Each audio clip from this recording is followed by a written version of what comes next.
चौथे खुश नसीब जिनको क़यामत वाले दिन रसूल पाक सल्लल्लाहु अलैहि वालैहि वसल्लम का साथ नसीब होगा, आपकी रफाकत नसीब होगी, वो आपके साथ होंगे यतीम के साथ हुस्ने सलूक करने वाले, यतीम के साथ हुस्ने सलूक करने वाले।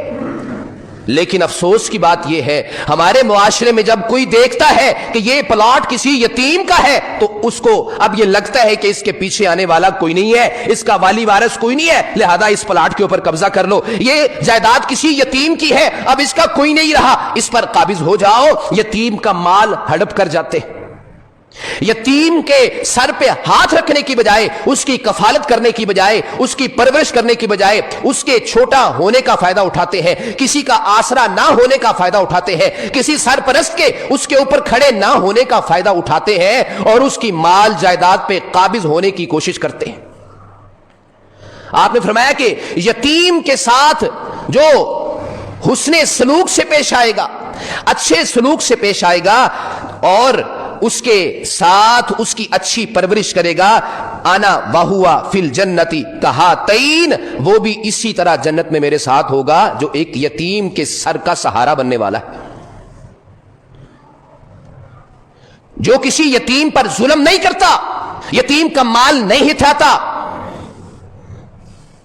यतीम का सहारा बनता है, यतीम के सर पे हाथ रखता है, मर्द हो या औरत, बच्चा हो या बच्ची, उसका सहारा बनता है, उसको सपोर्ट करता है, उसको फैसिलिटेट करता है, उसकी तालीम का बंदोबस्त करता है, उसकी तरबियत का बंदोबस्त करता है, उसके खाने पीने का बंदोबस्त करता है, उसकी रहائश का बंदोबस्त करता है। ये काम, ये जन्नतुल फिरदौस लेना आसान काम है? रसूल पाक सल्लल्लाहु अलैहि वसल्लम की मईयत में जाना, आपकी रफाकत में जाना, ये कोई आसान काम है? कुछ करके दिखाना पड़ेगा। हमारा मुआशरा किसी और डगर पे चल पड़ा है, हम यतीम के का सहारा बनने की बजाय उसके मद्दे मुकाबल खड़े हो जाते हैं।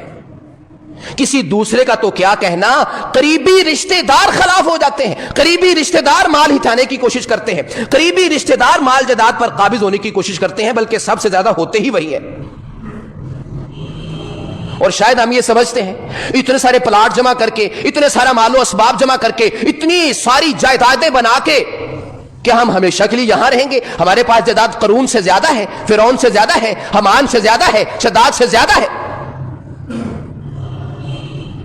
इतनी सारी जायदादें उनके पास कि उनके खजानों की चाबियां जो है वो बंदे नहीं उठाते थे, गधे उठाते थे, जानवरों के ऊपर लाद के लाई जाती थी। इतने मालो दौलत वाले वो नहीं रहे तो हमने कहां रहना है? हमने ये समझ रखा है कि हम इस तरह मालो जायदाद किसी का गसब करके और अपनी औलाद के लिए छोड़ जाएंगे। वो आप किस तरह की बात करते हैं? अगर हमने किसी के साथ इस तरह जुल्म और ज्यादती से किसी का प्लाट हिठा लिया, किसी के मालो असबाब पे काबिज हो गए, किसी यतीम पर इस तरह जुल्म कर दिया, तो याद रखना हम तो अपनी औलाद के लिए वो मालो असबाब छोड़ के जा रहे हैं ना, कि हमारी औलाद अच्छी जिंदगी बसर कर ले। वो हमारी औलाद ही कल को हमारे खिलाफ हो जाएगी।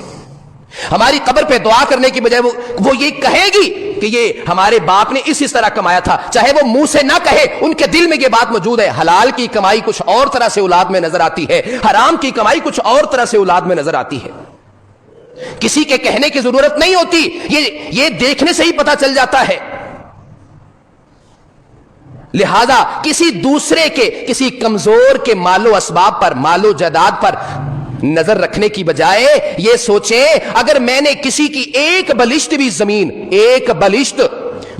अगर जुल्म से हथियाली, वो एक बलिश्त जमीन, एक मरला तो दूर की बात है ना, एक फुट एक मरला दूर की बात है, एक बलिश्त जमीन अगर जुल्म से हथियाली जाए तो वो क़यामत वाले दिन तोक बनाकर इसके गले में पहना दी जाएगी। हम अपनी औलाद की दुनिया बनाने के लिए अपनी आखिरत को तबाह कर रहे होते हैं, अपनी आखिरत को खतरे में डाल देते हैं। यतीम के साथ हुस्ने सलूक करना है, हुस्ने सलूक से पेश आना है, और जो यतीम के साथ हुस्ने सलूक से पेश आता है, रसूल पाक सल्लल्लाहु अलैहि वसल्लम ने फरमाया कि क़यामत वाले दिन वो मेरे साथ होगा जिस तरह ये दो उंगलियां। एक दफा रसूल पाक सल्लल्लाहु अलैहि वसल्लम किसी जो है वो यतीम के पास से गुजरे जो कि रो रहा था, उसका बाप किसी गजवा में शहीद हो गया था। आपने उसे फरमाया कि ए बच्चे खामोश हो जा, क्या तुझे ये बात पसंद नहीं है کہ میں تمہارا باپ ہو جاؤں اور عائشہ تمہاری ماں ہو جائے؟ کیا تجھے یہ بات پسند نہیں ہے؟ رسول پاک صلی اللہ علیہ وسلم کا، ہمارے پیارے نبی کا تو اس طرح عمل تھا، ان کی شان کے خلاف اگر کوئی بات کر دے ہم ذرا بھی گوارا نہیں کرتے، ان کے کی طرف کوئی انگلی اٹھا دے نفرت کی، ہم اس انگلی کو کاٹنے کی کوشش کرتے ہیں۔ لیکن کبھی ہم نے یہ سوچا کہ میں اپنے نبی کی گستاخیاں کتنی کر رہا ہوں اکیلا، میں ان کی شان میں کتنی گستاخیاں کرتا ہوں؟ میرے نبی کا عمل کچھ اور ہوتا ہے، ہمارا عمل کچھ اور ہوتا ہے۔ اپنے عمل سے گستاخی نہیں ہوتی، صرف زبان سے کہنا گستاخی ہوتی ہے۔ کب ہمیں یہ بات سمجھ آئے گی؟ صرف زبان سے کہنا گستاخی ہے، عمل سے کرنا اس سے بڑی گستاخی ہے۔ عمل سے ہم سب کچھ کر رہے ہوتے ہیں، زبان سے ہم گوارا نہیں کرتے، کوئی دوسرا کہے گوارا نہیں کرتے۔ ہاں ٹھیک ہے، یہ ہمارے ایمان کا حصہ ہے، وہ بھی ضروری ہے، یہ بھی ضروری ہے۔ اپنے عمل سے بھی اس بات کو ظاہر کرنا ہے کہ ہم رسول پاک صلی اللہ علیہ وسلم سے محبت کرتے ہیں۔ آپ کا عمل کیا ہے؟ آپ کا تو عمل یہ ہے کہ آپ یتیموں کے سہارا بننے والے ہیں۔ آپ نے ان کو جس طرح ایک فادر، ایک باپ اپنی اولاد کو حیثیت دیتا ہے، ان کو اس شفقت کا کہا کہ میں تمہارے لیے باپ ہوں، باپ کی طرح ہوں، جس طرح باپ اپنی اولاد کا خیال کرتا ہے میں اسی طرح تیرا بھی خیال کروں گا، تیری بھی ساری ضروریات اسی طرح پوری کروں گا۔ یہ ہمارا رویہ ہونا چاہیے یتیم کے بارے میں، جو کہ ہمارے معاشرے میں، ہماری سوسائٹی میں، نہ کہ اس کا مال ہتھیانے کی طرف۔ اگر ہمارا اس طرح کا رویہ ہوگا تو انشاءاللہ اس طرح رسول پاک صلی اللہ علیہ وسلم کے ساتھ قیامت والے دن اس طرح ہوں گے جس طرح یہ دو انگلیاں۔ صحابی کو نصیحت کرتے ہوئے فرمایا، کیا تو یہ چاہتا ہے کہ تیرا دل نرم ہو جائے، تیرا دل نرم ہو جائے اور تیری ہر ضرورت پوری ہو جائے؟ تو آپ نے فرمایا کہ اگر یہ چاہتا ہے کہ تیرا دل نرم ہو، تیری ہر ضرورت پوری ہو، ارحم الیتیم وامسح رأسہ، تو پھر یتیم پر رحم کر، اس کے سر پر ہاتھ رکھ، اس کو جو خود کھاتے ہو اسے بھی کھلاؤ، جو خود پہنتے ہو اسے بھی پہناؤ، تیرا دل نرم ہو جائے گا اور تیری حاجتیں خود بخود پوری ہونا شروع ہو جائیں گی، تیری ضرورتیں خود بخود پوری ہونا شروع ہو جائیں گی۔ لیکن اس طرح اس وقت ہوگا جب ہمارا یہ ایمان ہوگا کہ ہمیں یہ سارا کچھ دینے والا، مال و اسباب مہیا کرنے والی ذات اللہ تعالیٰ کی ہے۔ ہم تو سمجھتے ہیں کہ نہیں، میں نے اپنی قوت سے اتنا سارا مال و اسباب جمع کیا ہے، میرے پاس ذہانتی اتنی زیادہ ہے، میں بہت ذہین ہوں، میں بڑا سمجھدار ہوں، میں بڑا عقل مند ہوں، میں نے اپنی عقل سے یہ سارے پیسے کمائے ہیں، میں نے اپنی قوت سے یہ سارا پیسہ جمع کیا ہے۔